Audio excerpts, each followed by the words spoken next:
You know, I had 2 weeks that on paper should have been plenty of time to do some of the tinkering that I want to do with the podcast. I want to add an intro.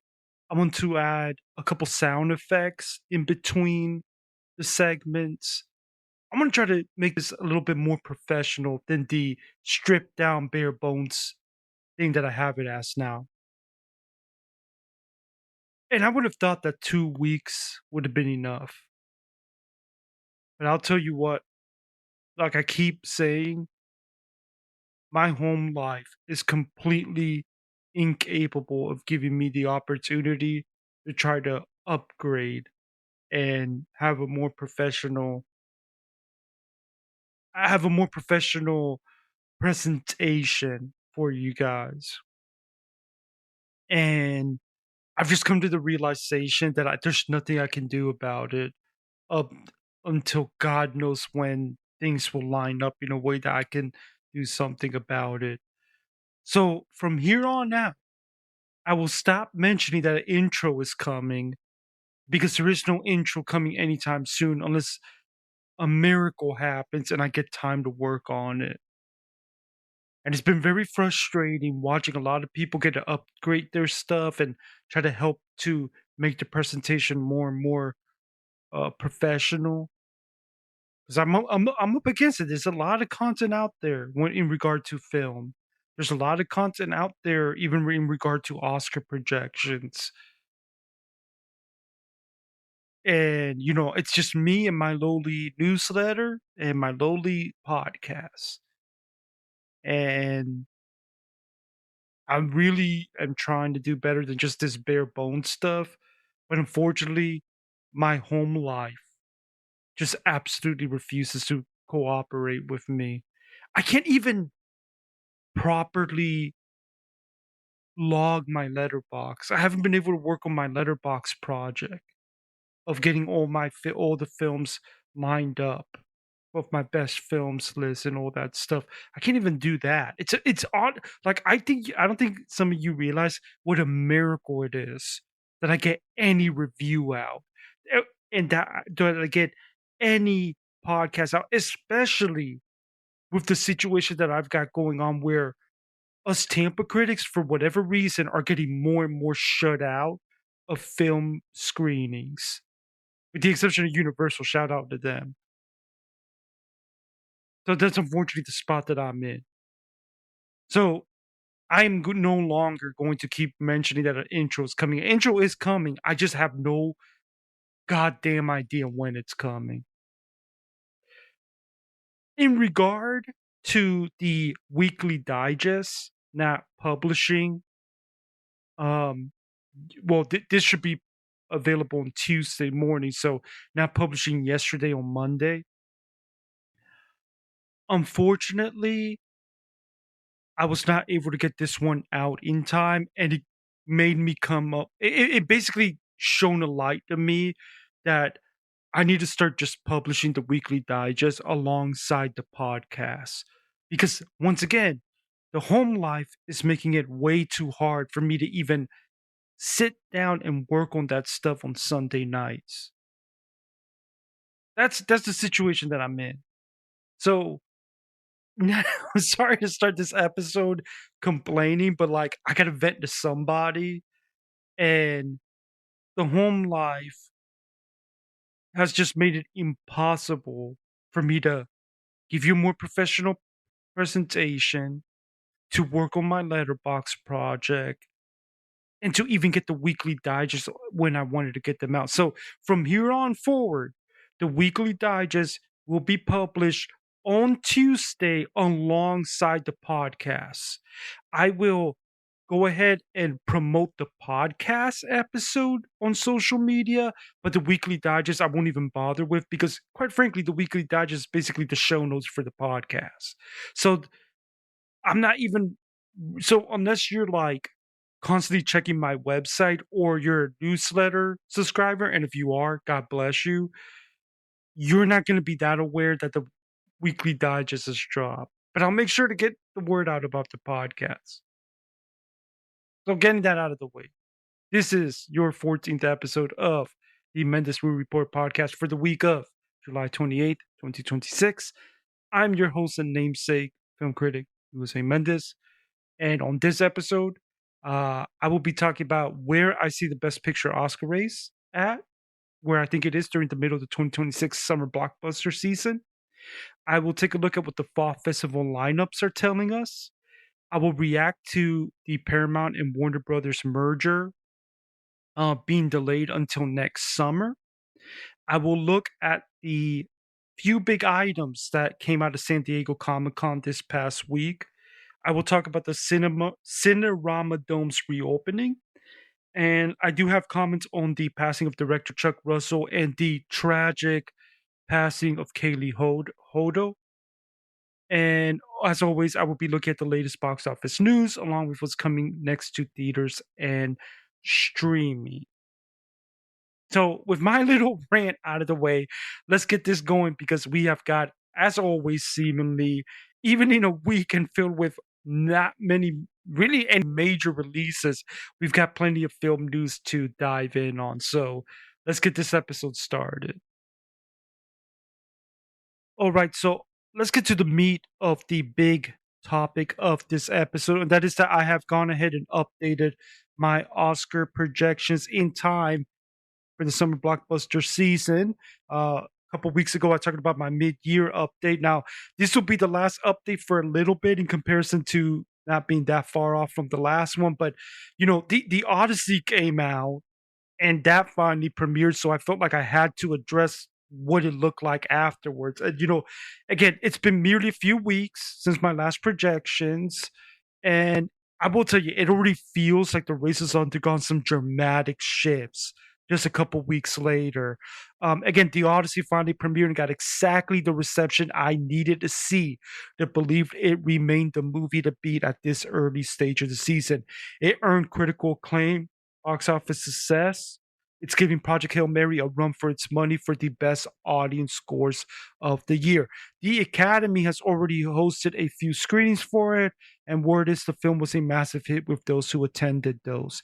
The question now is whether The Odyssey will be Oppenheimer from 2023, which took the front runner status from Killers of the Flower Moon after Barbenheimer weekend and held it all the way to Oscar night, or it would be Dunkirk in 2017, which emerged from the summer as the movie to beat, only to become an also ran once the fall festivals gave everyone shiny new toys to chase. Meanwhile, the fall festivals have started announcing their slates, giving us a clearer picture of how studios plan to position their potential contenders. This includes Netflix acquiring Inc., which I had removed from the board in my previous update due to misinformation that it had been pushed to next year. Instead, Netflix is taking it aggressively through the festival circuit. We've also seen some curious decisions not to screen certain titles such as Digger or The Social Reckoning, or at least as of this writing, neither is on a festival slate. Focus Features may have the biggest acquisition of all when it picked up the much buzzed about Elsinore, which I now believe has replaced Sense and Sensibility as its top priority, with Obsession still lingering as a very real possibility. Some people would say it should already be in there, but I'm still holding on to the belief that that focus will end up going with something else. A24 appears to have an embarrassment of riches compared to last year. The Invite has been met with praise from audiences, but the studio still has major commercial plays in Tony and Primetime, along with festival hopefuls, The Debut, Club Kid, and Misty Green. Searchlight Pictures, which failed to land a Best Picture nominee last year, is hoping that both Wild Horse 9 and Behemoth, each taking a different festival path, can break into the lineup. Neon has Fjord as his top contender, with All of a Sudden also looking like a legitimate possibility. Beyond those, the studio potential dark horses have dark horses in Artificial and Paper Tiger, the latter which was selected to open NIF. Meanwhile, defending champion Warner Brothers is opting to skip the festival circuit altogether, instead relying on trader events to sell its two contenders, Digger and Doom Part 3. My outlook in the race in a post The Odyssey premiere, post-festival slate announcement world in the middle of the summer blockbuster season will be as follows. The board has now shrunk to 40 slots spread across 4 tiers. With the fall festivals right around the corner and the rankings already shifting, the question for me is simple. Will a shiny new toy emerge late next month, or did our eventual Best Picture winner premiere and cement itself this past weekend? Now, let's go ahead and attack this one by one here via um let's attack this through each tier. There are 4 tiers here for me looking at the best picture race. Tier 1, the predicted 10, the movies that I have predicted to get in.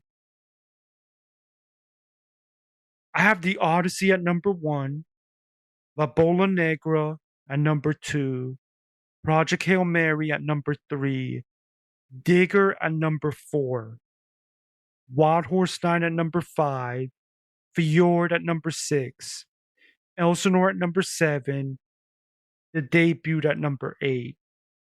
I have Doom Part 3 at number 9, and I have The Social Reckoning at number 10. Now let's go one by one with these. I already talked about The Odyssey. This is either going to be Oppenheimer or Dunkirk. I don't know which yet. I will say this. The Odyssey is getting much better audience reception than Dunkirk did.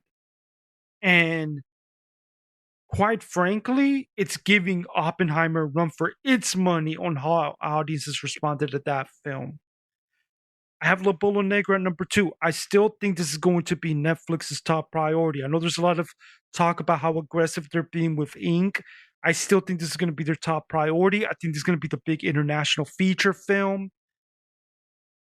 I'm still counting on it, and I do still think there's an outside shot it can still win Best Picture. Epic, timely, talks about a disenfranchised group. Keep an eye out on. I have Project Hail Mary at number 3. Now, do I think Project Hail Mary is going to ultimately be a top 3 contender? No, I don't.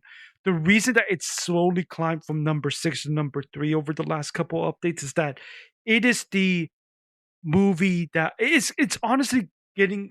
I'm so bullish and confident in Best Picture compared to everything after this that it just felt like I have to put it there for now.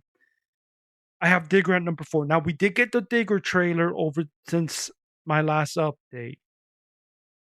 It looks like a movie that could either completely fall apart and not be in Best Picture with the reception it gets, and apparently Inarritu is scared to show it at a festival. It's a movie also that could end up getting to Best Picture but be divisive. I know, and the thing is that if Tom Cruise is going to use this to win that Oscar, I don't know if he can do it if the movie's divisive. Like that's one of the reasons I've been ranking Digger so high in the past, and I just don't know if he can do it if that's the way the movie's received. Now, I know someone who's seen Digger, and they currently have it as a top 5 film of the year for them. It might just be their opinion. This is a person who also was super high on Rental Family, and that ended up going nowhere in the awards race, only getting an MBR mention, and that's it.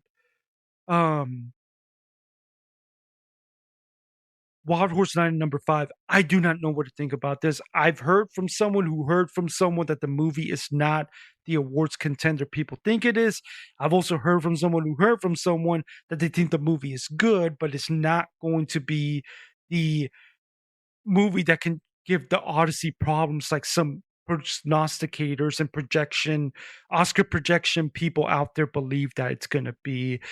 So I don't know what to think. It is going to be in competition at Venice, so it'll be interesting to see if it can make a splash there. I believe it's showing up at Toronto, so that'll be. I'd have to double check that. I forgot if it's showing up at Toronto. Fjord. This is one that I need to keep an eye on because this could end up being our divisive movie of the lineup because it was met with some pushback at Cannes, and there was some criticism of it being chosen as the um as the Palm winner. but at the moment, I'm gonna keep it in there. And number 7 is Elsinore. This got picked up by Focus Features since my last update, and they are giving it the kind of push that they usually give movies that they prioritize. It's apparently thought that's going to show up at Telluride, and then it's going to show up at Toronto. I think there's a world where this ends up placing for the audience award at Toronto. I've seen so many people assume that this is going to be just an Andrew Scott in lead actor vehicle thing. I don't think so. I think this is going to end up being focused. And I keep seeing people shooting back at me that they think Obsession is going to be focused as top priority. And I'll talk a little bit more about that later on. But I really think that it's going to be Elsinore. Now, if you're asking, well, what happened to you putting Sense and Sensibility as Focus's top priority? I'll get to that as well. At number 8, I do still have the debut from A24. It is gonna be interesting to see how this one's received because they are aggressively sh making it show up all over the place. It's gonna be at Toronto. I believe it'll probably pop up at Telluride. The There is a world where this ends up like a real pain, where it's just an acting thing and maybe a screenplay thing, but there's also a world that it ends up being this feel-good movie that the boomers go crazy for, and it gets its Best Picture. I'm leaning that way because of the way that they're positioning it, but they do have other bullets in the barrel, for lack of a better term. I have Doom Part 3 on number 9. This is admittedly being very bearish compared to other people on it. I do still have massive PTSD from Wicked for Good and Avatar Fire and Ash last year, but I do still lean to thinking it gets in. If it gets in, I do think it could end up being a top 5 contender compared to the second movie, but it's in. I'm just trying to be very careful until people actually start reacting to it. And at number 10, again, I got Social Reckoning. That is controversial because a lot of people thought that Social Reckoning, the trailer, looked bad. Another thing that is a massive red flag is the fact that they're not sending this movie to festivals, it looks like. Everyone assumed it would at least show up at Toronto, and they're not doing that. And that to me is a really, really big red flag about that movie, and that they might be just trying to see if they can make it be this commercial hit that they try to get into the awards race with. Excuse me. Um, Now for tier 2, the on the bubble contenders. I have the invite at number 11. I came really, really close to putting the invite in the 10. I just at the end of the day, I'm still waiting to see what this reaction to the debute's gonna be. I do have Obsession at number 12. Now, again, people have been getting on me about this. When you see me finally relent and put Obsession in my predicted 10, that's when you will know it is absolutely a lock to get in. Admittedly, as one of the 5 people who didn't like this movie, there could be a subconscious bias that I have playing within me to keep this movie out. I'll admit that. My thing is that I can't get over the fact that Obsession was not supposed to be Focused Features' top priority. Now, not a big deal. Movies have gotten in as the top priority of a studio after they had to shift to Plan B. Obsession is a obvious Plan B for Focus if things go bad at the festivals. The thing is that Focus Features are not just anybody.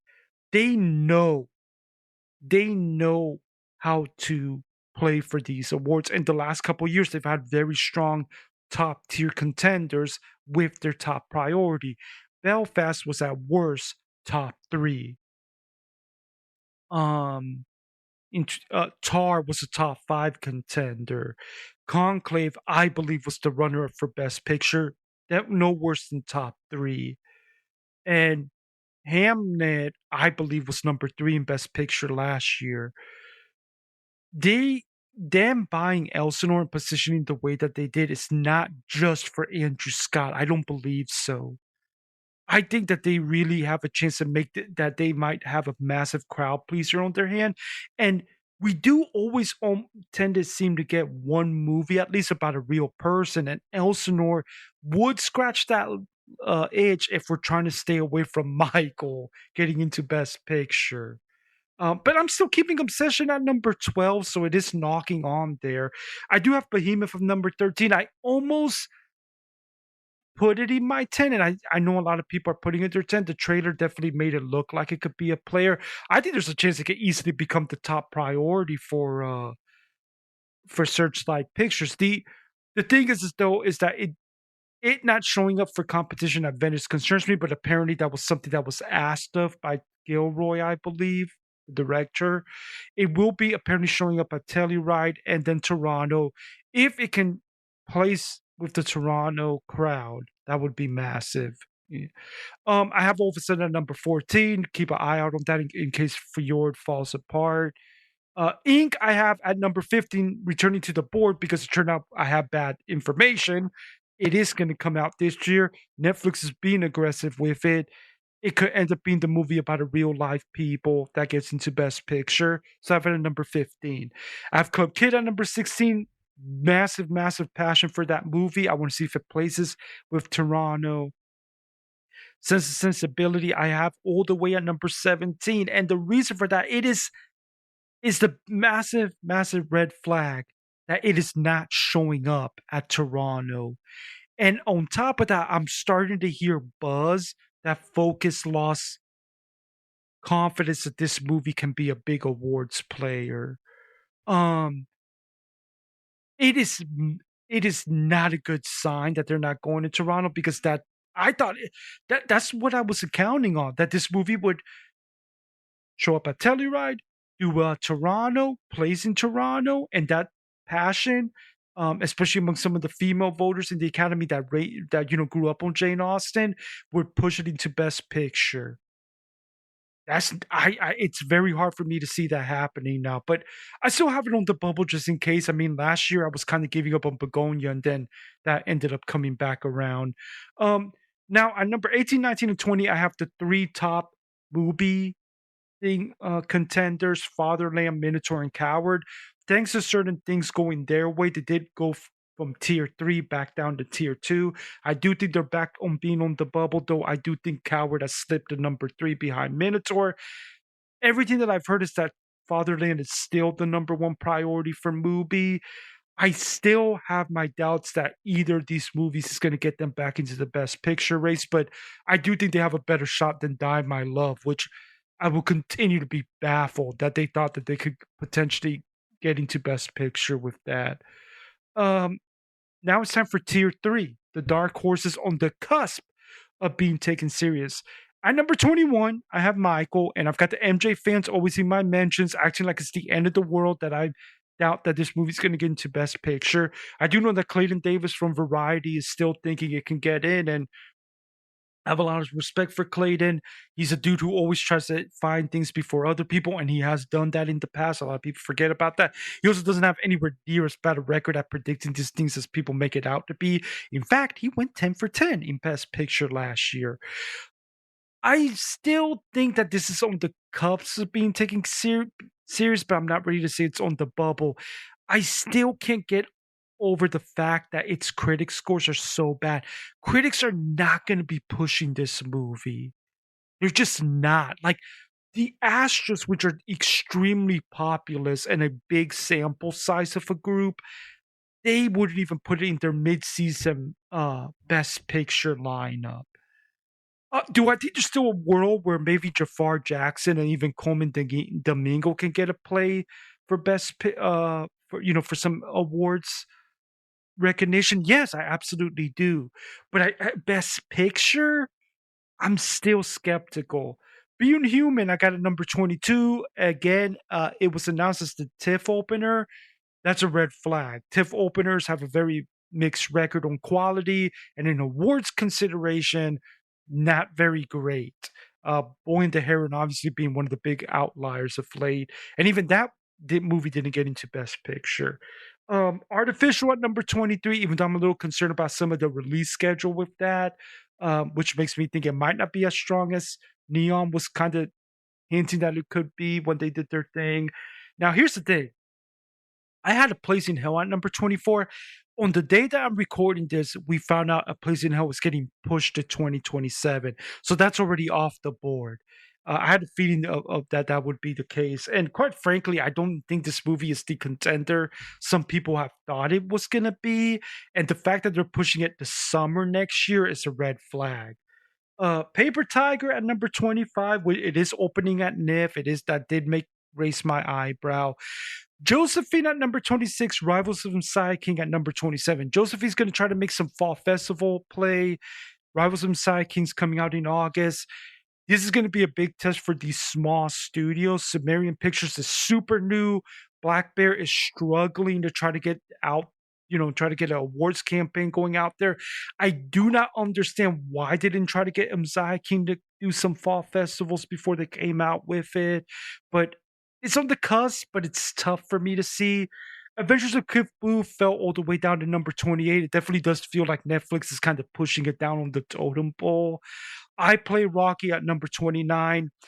I am not with other people. I thought that trailer looked interesting and great. And I have heard from people that this movie is actually pretty good. I, I've been told that it's not best picture contender good, but if this thing wins the TIFF Audience Award, watch out. So I'm keeping it as a dark horse now. It's up to number 29. I have Missy Green at number 30, which is the Chris Rock film. They came out with a trailer for it. It looked like something that could potentially overperform some people's expectations, but we'll see. I have it at number 30, first time on the board. And now we get to the final tier of my outlook at the moment. Tier 4, the long shots with either a slim path or looking for one. At number 31, I have Tony. I will be seeing this movie in a couple weeks. It will be released in a couple weeks. A24 is hoping to do a commercial play with it on top of seeing if they could probably get Dominic Sessa a nomination. I would guess they're also going to try to play for Antonio Banderas to get a supporting actor nom. I've heard, and this is what the social embargo's already been broken, that this is a good movie. I don't know if I got the vibe that it's a best picture contending movie though. And we do have Prime Time at number 32, which will be competing at Venice. I'm getting the vibe that it's going to be received like Tony, where it's going to be well received, but it's not going to be a best picture contender. It'll be more of a potential acting vehicle for Pattinson. At number 33, I do have Madden. Now, I am aware of someone who has seen this movie and they did not like it, like at all. And we do know that David O. Russell has not been on a good streak. Now, his last movie, I did not loathe like other people did. I just thought it was okay. But it doesn't sound like this is going to be a big contender. And the fact that it's not getting pushed to fall festivals by Amazon, that they're just going to do a sort of this gimmick in time for Thanksgiving football games is probably a big sign that they don't necessarily think it's going to be an awards contender. I do have Prima Facie still at number 34 hanging around there, especially if Cynthia Erivo ends up being a contender for that. At number 35, I have new to the board, Your Mother, Your Mother, Your Mother. It stars Mahershala Ali. It has the same director that this was the team that was supposed to get Blade done before things fell apart with the MCU with that. And it is going to be that trailer looked interesting. There's rumors and buzz that could end up being better than some people think. I don't think it has a distributor yet though, but I'm going to keep it around because it's looking for a path. Disclosure Day. I have Disclosure Day all the way at number 36. This movie has been falling and falling and falling ever since I had it in my initial predicted lineup. Look, I like the movie a lot. You can go and read my review again. You could go listen to the podcast with my review. It's going to end up at worst in my top 20 of the year. Like I would be shocked if it can't make it into my top 20. But the fact is that audiences have really turned their nose up at this movie. And that tells me that not going to be a lot of passion. I don't think critics are going to necessarily be pushing for this movie either to get into Best Picture. So, I mean, it did get in with the asterisk, but again, that's based on a mid-year lineup that already is like probably would definitely be changing based on some stuff that's come out in the week since. And we've got fall festival films coming out. I think this is very getting very, very close to me just dropping it off of the board altogether. Werewolf, I have number 37. It's never taken a big hit, and that's because I no longer believe that there's a path that I can see, barring something unforeseen happening with it. I do think it's going to get tagged as Lesser Nosferatu. We did finally get a trailer for it, and I think it's going to. And while I'm excited for the movie, I think it's going to get tagged as Lesser Nosferatu. I do not expect that's going to be a big awards player. We'll see.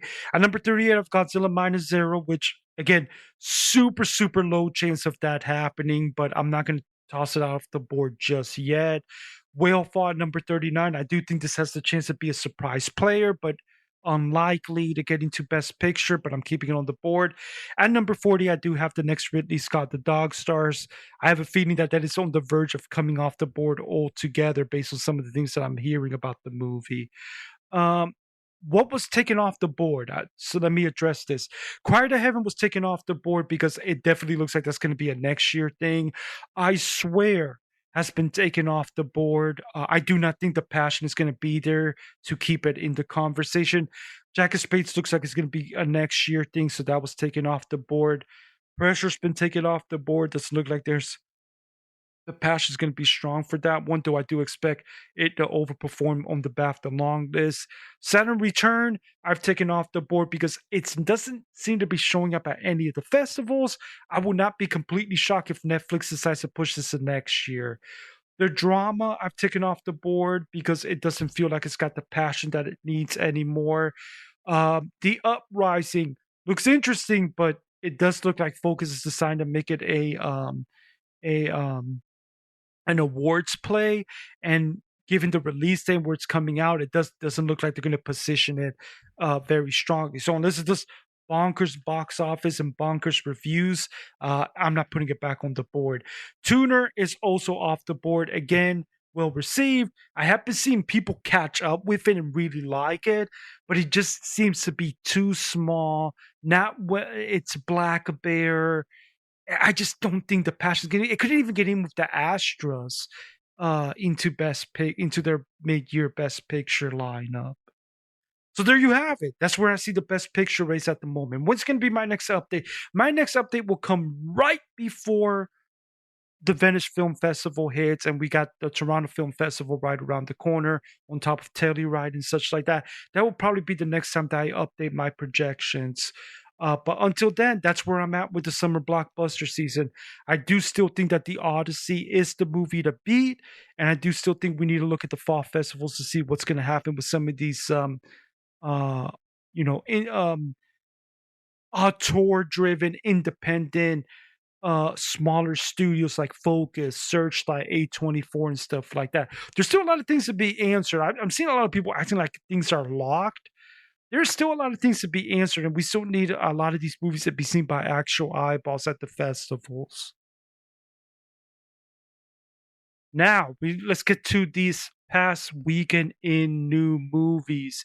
And, the industry as a whole seemed to be scared off by the Odyssey's massively good legs at the box office, and they were incredibly good legs.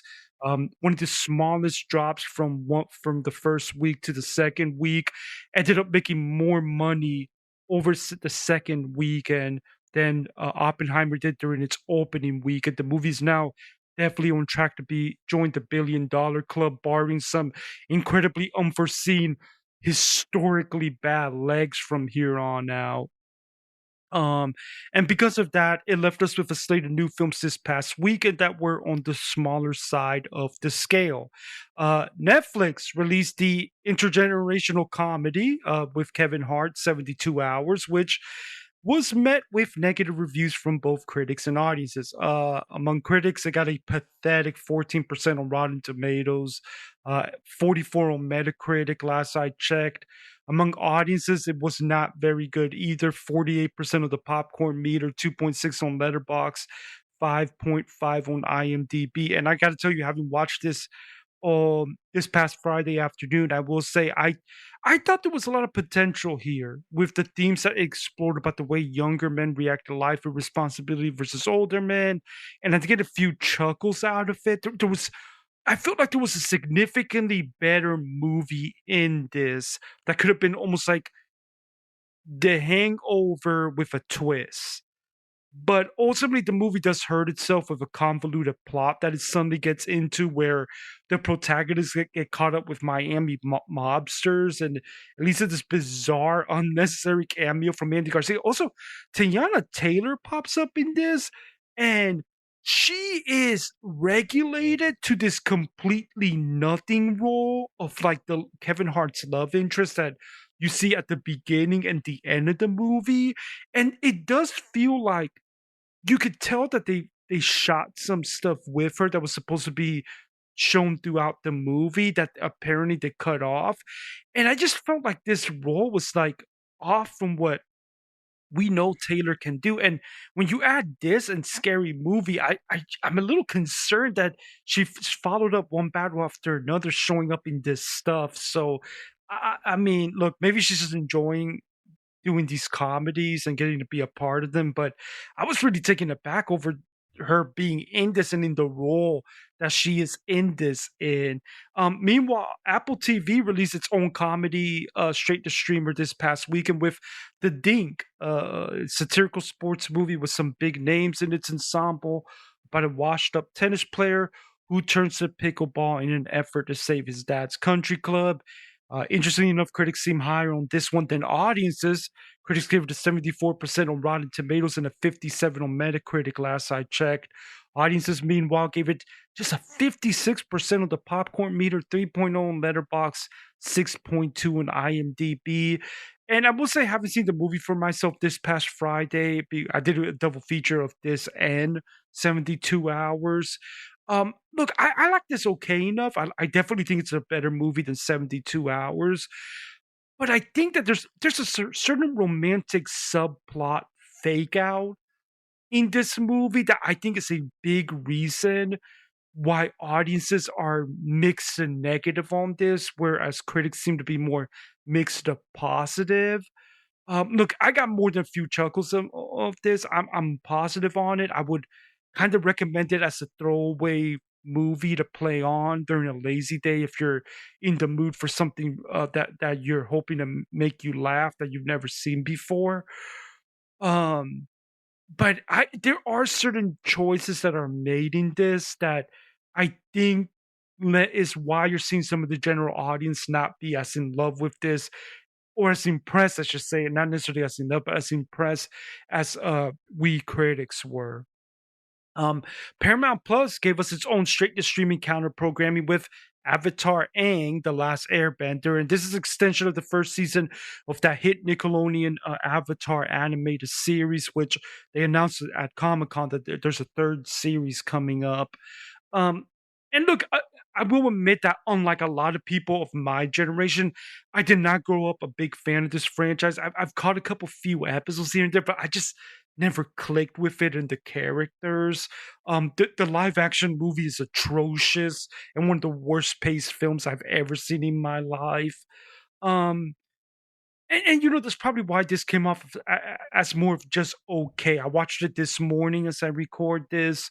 Um, I wasn't blown away by it in any way. I was occasionally confused by some of the references because, again, I'm not a big fan.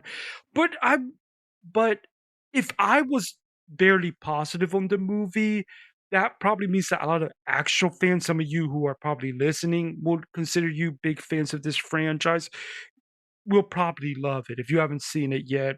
You and I think that's what you're seeing reflected in the audience scores. The critics gave it an 87% on Rotten Tomatoes, 68 on Metacritic. Audiences gave it a 95% of the popcorn meter, 3.9 on Letterboxd, 8.1 on IMDb. So audiences responded very favorably to this. I would guess it's dominated by a lot of the fan base. Now, interestingly enough, this movie technically leaked months ago because some idiot at Paramount accidentally was supposed to send some clips and press materials to someone, and they accidentally sent them the whole movie, and before you know it, there was this whole mess where this person decided to show off that they sent them the whole movie, and then it became this thing where it got hacked and the movie was out there. I didn't rush to see the movie because, again, I'm not a big fan of this franchise, so I wasn't in a rush to see it. It kind of reminds me how a bunch of these SpongeBob straight streaming movies also got leaked early. I don't know what the hell's going on over there at Paramount and CBS. Um, but I did again, I caught it. I got Paramount Plus because my cable provider gives it to me as part of the package. And because of that, I was able to check it out this morning. Again, I thought it was okay. If you're a big fan of this franchise, you're probably getting much higher on it than I was. Neon, meanwhile, tried to take advantage of the quiet weekend for new releases with Her Private Hell, eerie futuristic set film that was met with negative reactions at Cannes. Both critics and audiences failed to vibe with this movie. Among critics, that's a 42% on Rotten Tomatoes and just a 44 on Metacritic. Among audiences, that's a pathetic 32% of the popcorn meter, 2.3 on Letterbox, which is, I mean, that's supposed to be the crowd that a movie like this is supposed to be for, and a 4.9 on IMDb. I caught this just before finalizing the draft of the digest and getting on here and recording. And I have to say, I'm in agreement with the consensus. This was not my cup of tea. It's got some cool hypnotic sequences, and look, Sophie Thatcher is a beautiful woman to look at, but this reminded me of the avant-garde fair kind of stuff that just doesn't click with me, and I can completely see why this movie was not for everybody. I've seen some critics out there try to defend this and say that this was for them, that they were able to vibe with it. I was not I'm not gonna join them. I was not vibing with this. Um, Finally, I didn't mention it last weekend, but another theatrical release we got during this quiet weekend for new movies was Motor City, an Richardson action vehicle where he plays a man seeking revenge on a mobster in 70s Detroit. The movie has been met with okay enough, but not particularly enthusiastic reception from both critics and audiences. Among critics, it got a 64% on Rotten Tomatoes, 63 on Metacritic last I checked. Among audiences, a 69%. Nice. On the popcorn meter, a 2.9 on Letterboxd, and a 6.2 on IMDb. And look, I was positive enough on this movie. I caught it this morning. It definitely plays like something my dad would catch on a random afternoon, that something that pops up on FX or TNT. It's enjoyable enough to watch, but it'll be probably easy to forget by the time we get to the end of the year. So yeah, I mean, the big story was the Odyssey's massive second weekend. Other than that, you know, it was either straight to streamer comedies, a straight to streamer Avatar film, and these small indie movies that really didn't make much of a splash at the box office. Right now, what in terms of for this next weekend in new movies. The lull in major new releases post the Odyssey will break in a big way next weekend when we get the first of two MCU movies this year with Spider-Man Brand New Day, which is tracking for an absolutely massive opening weekend off the back of the Spider-Man brand being so popular aside from the MCU brand and the great response to the Avengers Doomsday trailer that announced tickets were already available. My interest level in the MCU, and you heard me talk about the Avengers Doomsday trailer last episode. My interest level in the MCU has taken a nosedive over the last few years, even as I've really liked some of their individual films over the last couple of years, even with that. So this will be an interesting subjective test for me in terms of how I respond to this one. I have heard that this is legitimately a good movie. Um, Unfortunately, I won't have an early review for you readers because Tampa Markets critics continue to get hosed by big studios that aren't Universal. Shout out to Universal.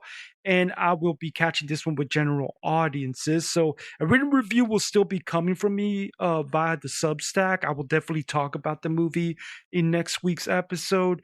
But unfortunately, I'm going to take some hits on getting some views on my review because unfortunately, I don't know what's going on, but us Tampa critics are really not getting these major press screenings unless they're from Universal. The biggest counter programming in theaters to the new MCU release is Black Bear's "I Want Your Sex," a new erotic comedy from indie darling director Greg Araki. I'm super curious about this one because some critics have gotten to see it already and generally have positive things to say. Plus, the movie was well received at festivals earlier in the year. It stars Olivia Wilde, who's having a hot year, and Cooper Hoffman. Um, Basically, this movie's about an employee get caught up in sexual hijinks that eventually lead to murder. It's supposed to be like a crazy comedy. I'm a bit surprised that Black Bear hasn't reached out to me yet as I record this about a screening, even like a link to a screening, because they're generally very good about helping me get access to their films. But I don't know, maybe there was an email that I missed out on. I know that they're trying to hope for this as more of a commercial thing, not necessarily an awards thing like they had with Tuner and coming up with the rivals of Messiah King. But I'll definitely make time to check this one out. Um, the only major straight to streaming releases next weekend will be two horror films. First, Universal will be releasing the much delayed Megan spin-off Soulmate, the digital, after awkwardly holding on to it following Megan 2.0 flopping with critics, audiences, and at the box office. And I will tell you, I am curious to check this one out to see how it plays out as someone who thought the first Megan was a solid horror flick, but I hated the tone shift in the second film towards something that was much more superhero like. I know Jason Blumhouse had come out and talked about that it was a mistake for them to do what they did and that they basically screwed up what could have been a major new horror franchise for them. So because of that, this was supposed to come out later that year when Megan 2.0 flopped. But after it flopped, they took this off the release, and there was a lot of talk of are they trying to sell it? What they're going to do with this movie? Well, it looks like they're just going to dump it as this August 1 release straight to digital. So I'll make sure to take the time to see it. It is still through Universal though, so my guess is that it'll pop up on Peacock and or HBO Max months down the line. Um, the other major straight to streaming release horror flick will be coming through Prime Video. It is The Devil's Mouth, and the movie's about a pair of kids who get trapped in a cave that just happened to have a predator living inside it. And I'll definitely be making sure to catch that. So next weekend for movies going to be a lot bigger than this past weekend. Once we've got brand new MCU movie that's going to have ridiculous box office from everything that's we've heard. We've got a Black Bear has a brand new movie coming out with "I Want Your Sex," which was a big hit at the early festivals, and Universal's going to be dropping that Soulmate Megan spinoff, and Prime Video is going to have a new horror film. So yeah, it's going to be more interesting things to talk about next weekend in new releases than we had this past weekend. The Paramount and Warner Brothers merger's legal woes once again took a massive hit, while the European side of things approved the merger to move forward. The antitrust suit involving 12 states and the WGA's own legal case still standing caused the judge to decide that the merger would be delayed until next summer to give the attorney generals more time to gather evidence. This means that starting on September 30th, Paramount could potentially owe Warner Brothers millions or even with time billions the longer the merger is delayed. Now, that payment to WB, some people have gotten this wrong. And shout out to Solid Monster, who does this pro wrestling podcast, and he's been covering this because this has the potential to affect a wrestling company, AEW. He actually pointed this out, and I wasn't aware of this. That payment to WB will only happen if the deal goes through. However, if Paramount would still have to pay $7 billion in termination fees to WB if the merger fails. So one way or another, WB's about to get paid. Paramount is hiring some top tier lawyers who specialize in antitrust disputes like this. And we know the Trump administration is on their side, but this could be a sign that the merger is actually in trouble. It is early days though, and we have to prepare for the worst still possibly happening. I do need to add that this story, which continues to be a breaking news story at every turn, had a brand new twist today. And that new twist is that now SAG-AFTRA is getting in with WGA in opposing this merger. So maybe, just maybe, we are starting to see things potentially start to unravel for this Paramount Warner Brothers merger. I would love nothing more. I think this would be a horrible, horrible merger that could do damage, not just in the film industry, but even beyond. I mean, CNN is already horrible at covering what's happening in the world today. I cannot imagine how much worse it would be if you start having people, Trump apologists in there. Now, um, it is early days. I do tend to think that we're still probably going to see the Ellisons find a way to win this, but this is a very interesting turn of events. Just this story just keeps suddenly changing every single day. There's something new about that's happening with this, which is not the way it was for a couple months. So it's definitely a story to keep an eye on. I wouldn't be surprised if by the next episode I have to address this thing all over again.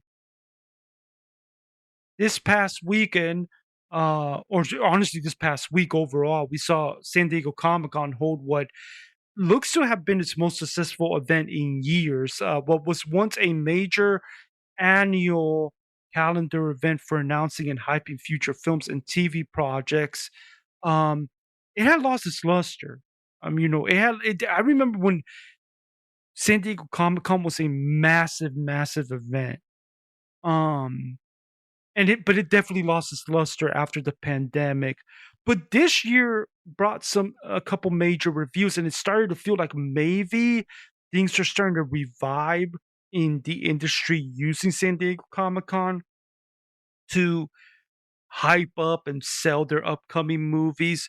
Among them, in terms of the big items this year, the MCU announcing that after Avengers Secret Wars next year, it will try to reset things in 2028 with a Ghost Rider film starring Ryan Gosling and directed by Sean Levy, or Levi.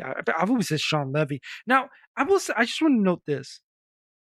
I've been seeing a lot of vitriol coming Sean Levy's way, and I don't understand why, aside from any like film Twitter outside in their own bubble pretentiousness. Now, I am not some massive fan of his stuff. His movies are not, they're not like making my best of the year list, but he generally has directed decent enough studio movies that I enjoy, and they're okay enough.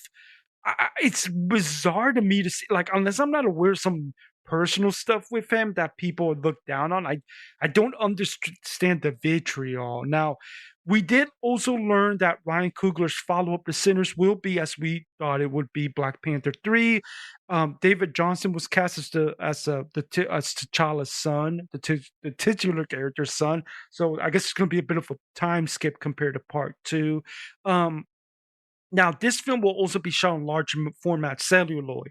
So you can already see a little bit of that tour in Coogler coming out here, and that even though he's doing an MCU movie, he's going to do it his way. And we do know that the Academy has reacted to these Black Panther films a lot different than how they've reacted to other MCU projects. Um, the film will, the other big item come out of San Diego Comic Con was the reveal of the new Godzilla character design for Godzilla Minus Zero, which was interesting. They look like they beefed the man up just like we thought they would. I'm still waiting on a proper full trailer of the movie. There's also some buzz that we won't get a trailer of Godzilla and Kong Supernova until the end of the year, which is interesting, but I get what they're trying to do. They're going to try to do what they did with New Empire, try to ride the waves off the better reviewed Toho film. Um, Meanwhile, Johnny Depp showed up at Comic-Con to do some heavy promotion for Ebenezer, being directed by Ty Resiful, people, the guy who did the X trilogy. Um, and I look, I I I'm a little baffled in so many ways on this attempt, I guess, on a Johnny Depp comeback here. I get him doing the Ebenezer character because he's been known to like go forward in doing these big character roles and getting in makeup and stuff like that. I get it.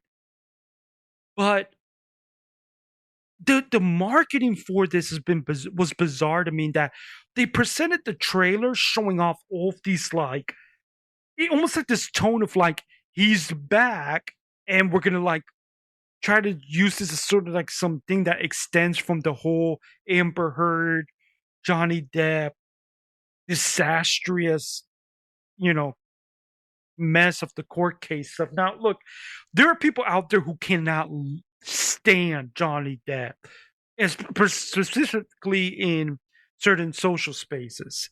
They are absolutely 100% convinced that he abused Amber Heard. There are some people out there that have decided that Johnny Depp has done nothing wrong. He's some incredible hero to the manosphere and all this other stuff, and they need to support him. And this is the comeback and all this other stuff. I think it's a mistake to lean into that because a you're already turning off these people who are convinced Depp is an abuser, and b you're leading into a bunch of these, quite frankly, chuds online that made the Amber Heard Johnny Depp case, their trial situation, some big win for them, when most people in real life kind of just went about their day.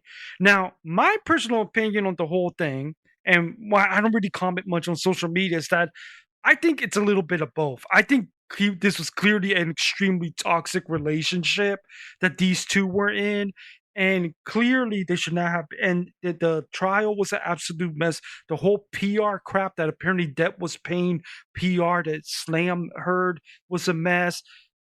I don't know if I saw enough evidence to make have some of the uh, opinions on that other people do. But even with all that, I feel very icky about the way that they're doing this trailer for Ebenezer as sort of like some. It just smells like Paramount, this new Paramount group. It just gave off this very bro dude vibe for a movie that shouldn't be like that. Now, on top of that, the movie by itself, the movie the movie's trailer was kind of based. It looks like they're leaning into some comedic. They also seem to be hiding that they're going to do a twist on the Christmas Carol story. They have some bizarre tagline that made me go, "What the fuck is this?" Where it's saying before he was Scrooge, he was Ebenezer. What the hell is that supposed to mean? Um, the movie just does not particularly get my attention with this trailer. Now, maybe I'll see the movie and be like, "Hey, it's pretty okay," but man, I mean, the crafts look good. I'll give it that. But this, if this is supposed to be some massive holiday thing that Paramount really thinks can be a big contender, not contender, because I don't think they have awards hopes for this. But in terms of like they think that this could be a big commercial hit for them. I don't know if rubbing it in the faces of anyone who had an issue with how the trial went for Johnny Depp is the way to go. And I don't know if this comedic tone with Christmas Carol is going to work for people. I would not be surprised if this ends up actually underperforming expectations, because a lot of people are caught up online that got caught up online with that stuff. And I'm just thinking about the everyday person who doesn't obsess with this stuff online. And I don't know if they're itching for another Christmas Carol movie that looks the way this is now. Supposedly, Robert Eggers' next movie after Werewolf is going to be his own attempt at Christmas Carol. I have a feeling that Eggers is going to have more of a horror twist to it, which is going to be interesting to check out. But Other than that, I really don't know if this Ebenezer marketing is the best way to go at the moment. But yeah, San Diego Comic Con actually made some noise this year, and it's gonna be interesting to see if this is the beginning of slowly getting back to what it used to be. The Los Angeles Cinerama Dome was announced as being slated to reopen in 2028 after Sony Pictures purchased the iconic theater, which has been shuttered since the pandemic and plans to incorporate it into its Alamo House theater chain. The Cinerama Dome was an iconic part of the Los Angeles movie-going experience. Um, I think everybody's seen it. The facade of this is basically you see like this big dome that almost looks like something that was taken out of the Epcot spaceship Earth. And in the past, I believe it was the highest attended of the LA theaters, and there would be these incredible things that were done to it for like certain big movies marketing. Like I remember when Godzilla King of the Monsters came out, they did this impressive uh thing where it looked like Godzilla was popping out of the dome to blow his heat ray. Um and it was an iconic part of the Los Angeles movie-going experience. But for the last 7 years, it's been shuttered because of COVID and the pandemic. But there's been an aggressive campaign by an actor named Ben Steinberg through his Save Your Cinema social media efforts to get it reopened. Now, the guy has been very persistent. He has gotten into a legal battle with the previous owners of the theater at one point. He has really, really made this his life mission, and to the point that I gotta be honest with you, I wouldn't be able to go as long as he did. I don't think I'd be. I'm a fan of this reopening. I'm a fan of seeing other theaters staying alive, but I don't know if I'm a fan enough to make it my whole life for about 7 years. But look, he has, for his troubles, he has put this in the forefront. Sony Pictures has bought it. It is Alamo House that is going to be involved with this, and some people aren't fans of them. So I did see some people who were a little disappointed by that. But I have to give props to the guy for being so persistent and making this happen, and it will be great to see an iconic theater reopen to the LA public. So can't wait to 2028 to start seeing people return to that theater. Director Chuck Russell, known for films such as The Nightmare on Elm Street 3, Dream Warriors, the 80s remake of The Blob, The Mask, Eraser, and The Scorpion King, among others, passed away at the age of 74 this past week. Russell's filmography doesn't exactly consist of the first films that come to mind when people talk about the greatest films of their years, but he absolutely directed some cult classics that remain beloved by moviegoers to this day. Dream Warriors and The Blob, in particular, have endured for decades because of how much they resonated with horror fans of the 80s. And The Mask, for me, stands out as one of those early 90s films that my mom rented for me and my brother to watch when it came out. That was when Jim Carrey was having his big discovery as a comedic actor. Um, his movies will absolutely live on. Great cult classics that people are still talking about. Resident Eternal Light, that the man, his legacy will live on through those films he left behind. And easily the hardest and saddest news to have to respond to from this past week is the sudden, tragic, shocking, untimely passing of Kaylee Hottle following a fatal car accident. And Hottle, she was a passenger in a vehicle late at night when it lost control and crashed after veering into a ditch. Folks, I always tell people that the same thing my dad taught me when I started to learn how to drive. You have a weapon in your hands, and you cannot be running around irresponsibly driving this like crazy. And this driver, I don't know what the investigation is going to find, I don't know what fault they're going to get, but for them to be speeding like this, and now I would presume was a friend of Kaylee's, to have killed her friend now because of their reckless driving. It's very sad. And The deaf actress was best known for her work as Jaya in Godzilla vs. Kong and Godzilla and Kong: The New Empire, two silly popcorn monsterverse films that received mixed responses from critics, but they connect a little bit more strongly with general audiences.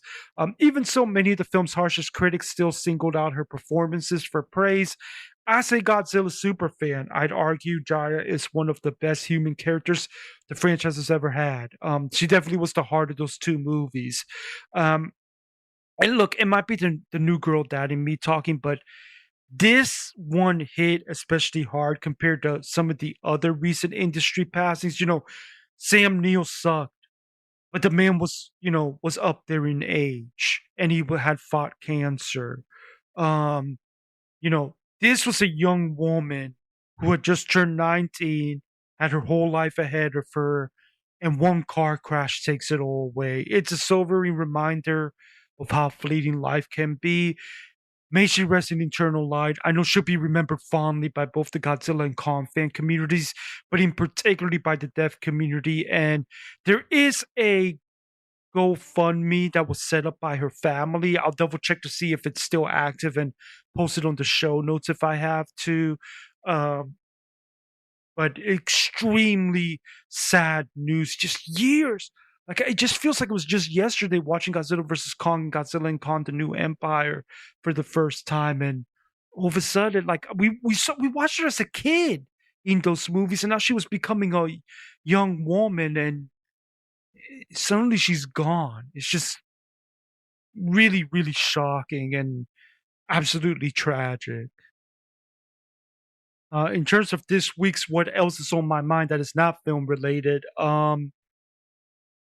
anyone seen these new designs that were unveiled for Coca-Cola cans and bottles? I don't know if they're supposed to be a response to Pepsi's like recent minimalist brand redesigns, but Coke is returning to more of the horizontal Coca-Cola classic design that I grew up with. Like I remember that, and then I started getting used to some of the things that they started doing afterwards as I got older. But so they're going back to the design, but the problem is they've decided to barely differentiate between regular Coke and Coke Zero on the new packaging. Like, if you're gonna get like Coke Vanilla or Coke Lemon or whatever, like you could see little things there that would be hard to miss if you're picking up a can or a bottle. But with Coke and Coke Zero, like the only difference is the color of the little wavy thing, and that's it. Like, that's how hard like, I mean, it says zero sugar on their small words with small lettering for Coke Zero, but, like, what? Like, it would be very easy to accidentally grab one where you meant to get the other, and it's a baffling design choice given it's no longer Coke Regular, it's Coke Zero. That's become the big thing. It's become the biggest selling soda in the country, period. So I'd caution all you Coke drinkers out there to be careful when you start picking up these new cans and bottles. Make sure you get the right flavor, okay? Just consider this a PSA from me. Consider this a little bit of help from me as a fellow Coke drinker myself. And that will do it for this 14th episode of the Mendez Movie Report podcast. I will see you all next week for the next episode, where the main subject will, of course, be the brand new MCU movie, Spider-Man: Brand New Day, as we move towards more of the big summer blockbuster season offerings. If where you want me to find me, all my work you find at mendezmoviereport.com. I'm on all social media under Mendez Movie RPT, and you can find me on email if you want to email me at authorlmendez@gmail.com. Until then, God bless, and do me a big favor, go watch a great movie for me.